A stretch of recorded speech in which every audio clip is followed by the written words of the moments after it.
Hi అండి, శ్రీవరమిచ్చిన వంటకి స్వాగతం. ఈరోజు మన వీడియో కర్ణాటక స్పెషల్ బిసిబెళ్ళబాత్. అసలైన సాంప్రదాయమైన పద్ధతిలో ఎలా తయారు చేయాలో ఈ వీడియోలో చూపించడం జరిగిందండి. బిసిబెళ్ళబాత్ పౌడర్ని కూడా ఇంట్లోనే ఎలా ప్రిపేర్ చేసుకోవాలో వీడియోలో చూపించాను.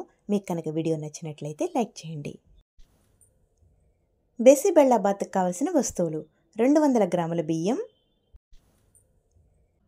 250 గ్రాముల కందిపప్పు ఎక్కువ తీసుకోవాలండి, 100 గ్రాముల బీన్స్, 1/2 కిలో క్యారెట్, 1/2 కిలో బంగాళదుంపల్ని ఇలా చిన్న ముక్కలుగా తరిగి పెట్టుకోవాలి. ఈ బంగాళదుంప ప్లేస్లో నూర్కోళ్ళు అనే దుంపని వాడతారండి. ఇక్కడ మనం ఎక్కువగా వాడడం కాబట్టి నేను బంగాళదుంపల్ని వేస్తున్నాను. 2 టమాటాలు, 1 క్యాప్సికమ్, కొద్దిగా కరివేపాకు. బిసిబెళ్ళబాత్ పౌడర్ కావాల్సిన వస్తువులు: 100 గ్రాముల ధనియాలు, 50 గ్రాముల శనగపప్పు, 1/2 కప్పు ఎండు కొబ్బరి పొడి, కొద్దిగా దాల్చిన చెక్క, 4 నుంచి 5 లవంగాలు, 4 యాలకులు, 6 గుంటూరు మిర్చి, 10 నుంచి 15 కాశ్మీరీ మిర్చి. 100 గ్రాముల చింతపండు. ముందుగా మనం చింతపండు నానబెట్టుకోవాలండి. కొద్దిగా నీళ్లు పోసుకుని నానబెట్టుకోవాలి. బియ్యం, కందిపప్పు 2 కలిపేసుకుని శుభ్రంగా కడిగేసుకోవాలి. బియ్యం, కందిపప్పు శుభ్రంగా కడుక్కున్నాక ఒక గిన్నెలోకి వేసేసుకోవాలండి. దీనిలోనే కూర ముక్కలు కూడా వేసేసుకుని నీళ్లు పోసుకుని మూత పెట్టేసి ఉడికించుకోవాలి. ఇప్పుడు పౌడర్ని ప్రిపేర్ చేసుకోవాలి. ఒక మూకుడు పెట్టుకుని దానిలో ధనియాలు వేసుకుని 1 నిమిషం పాటు లో ఫ్లేమ్లో వేయించుకోవాలి. అన్నీ కూడా డ్రై రోస్ట్ చేసుకోవాలండి. శనగపప్పు వేసుకోవాలి. ధనియాలు ఎంత క్వాంటిటీ తీసుకుంటామో దాంట్లో సగం శనగపప్పు తీసుకోవాలండి. అన్నీ ఒకేసారి వేయించుకోగలిగినా కూడా ఒకేసారి వేయించేసుకోవచ్చు. ఇప్పుడు యాలకులు, దాల్చిన చెక్క, లవంగం కూడా వేసుకుని లో ఫ్లేమ్లో పెట్టుకుని వేయించుకోవాలి. వేగిపోయాయి కదండి, ఇప్పుడు ఒక కంచంలోకి తీసేసుకోవాలి.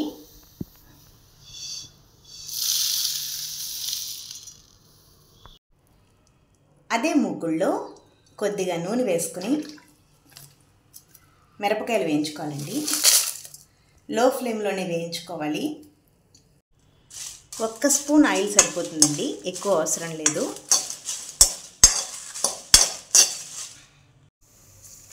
చూడండి, మిరపకాయలు వేగిపోయాయి కదా, ప్లేట్లోకి తీసేసుకుని మొత్తం పోపు అంతా చల్లారాక మెత్తగా మిక్సీ పట్టేసుకోవాలి. ఎండు కొబ్బరి పొడి కూడా ఒకసారి వేయించుకోవాలండి. చాలా లో ఫ్లేమ్లో పెట్టుకుని వేయించుకోవాలండి, లేకపోతే మాడిపోతుంది. మరీ ఎక్కువగా వేయించకూడదండి. ఒక్కసారి కొద్దిగా వేడెక్కిన వెంటనే స్టవ్ ఆఫ్ చేసుకోవాలి. మొత్తం అంతా చల్లారాక మెత్తగా మిక్సీ పట్టేసుకోవాలి. ఇలా మిక్సీ పట్టుకోవాలండి. ఇప్పుడు ఒక బౌల్లోకి తీసేసుకోవాలి. గుమగుమలాడే బిసిబెళ్ళబాత్ పౌడర్ రెడీ అయిపోయిందండి. చింతపండుని ఇలాగా రసంలాగా పిండుకోవాలండి. ఇప్పుడు ఒక బౌల్లోకి వడగొట్టేసుకోవాలి. ఈ చింతపండు గుజ్జులో 2 స్పూన్ల బిసిబెళ్ళబాత్ పౌడర్ వేసుకోవాలండి. మీరు తినే ఘాటును బట్టి వేసుకోవచ్చు, ఇంకొంచెం అవసరం అనుకుంటే వేసుకోవచ్చు, ఏదన్నా తగ్గించుకోవచ్చు. రుచికి సరిపడినంత ఉప్పు వేసేసుకుని మొత్తం అంతా కలిపేసి ఒక 5 నిమిషాలు నాననివ్వాలండి. ఇలా ఈ మిగిలిన పౌడర్ని ఎయిర్ టైట్ కంటైనర్లో స్టోర్ చేసుకోవాలండి. మనకు కావలసినప్పుడు వాడుకోవచ్చు. నెల రోజులు నిల్వ ఉంటుంది. ఒక మూకుడు పెట్టుకుని 4 టేబుల్ స్పూన్ల ఆయిల్ వేసుకోవాలండి. నూనె వేడెక్కాక 1 స్పూన్ ఆవాలు వేసుకోవాలి. దానిలోనే కొద్దిగా పసుపు వేసుకుని వేయించుకోవాలి. ఆవాలు వేగిపోయిన వెంటనే కరివేపాకు, క్యాప్సికమ్ వేసి వేయించుకోవాలి.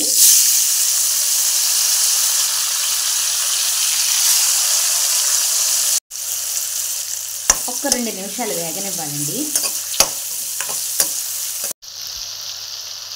క్యాప్సికమ్ కొద్దిగా వేగాక టమాటా ముక్కలు కూడా వేసుకుని వేయించుకోవాలి.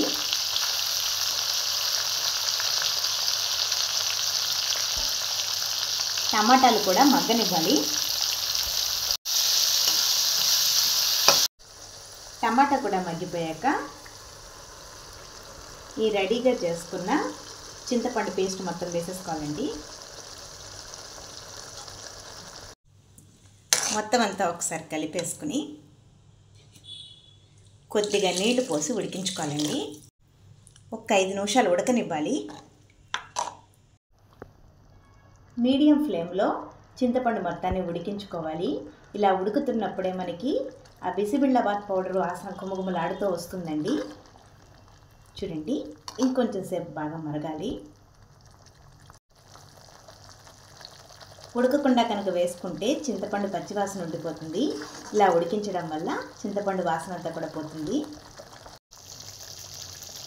చూడండి, ఇప్పుడు బుడగలు రావడం స్టార్ట్ అయింది కదా. పొయ్యిని లో ఫ్లేమ్లో పెట్టుకుని ఉడికించిన అన్నాన్ని వేసేసుకోవాలి. చూడండి, అన్నము కూర ముక్కలు కూడా ఉడికిపోయాయి కదా. ఇంత మెత్తగా ఉడికిపోవాలి.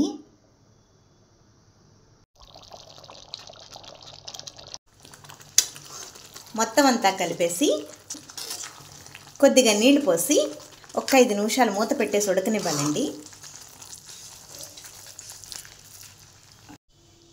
ఇలా మొత్తం అంతా అన్నానికి పట్టేలా కలుపుకున్నాక కొద్దిగా నీళ్లు పోసి మూత పెట్టేసి 5 నిమిషాలు ఉడకనివ్వాలి. చూడండి, మరీ జారుగా కాకుండా మరీ టైట్గా కాకుండా మీడియం కన్సిస్టెన్సీలో ఉండాలి. ఇప్పుడు జీడిపప్పు వేసుకోవాలండి. నెయ్యి వేసుకొని దానిలో జీడిపప్పు వేయించుకోవాలి.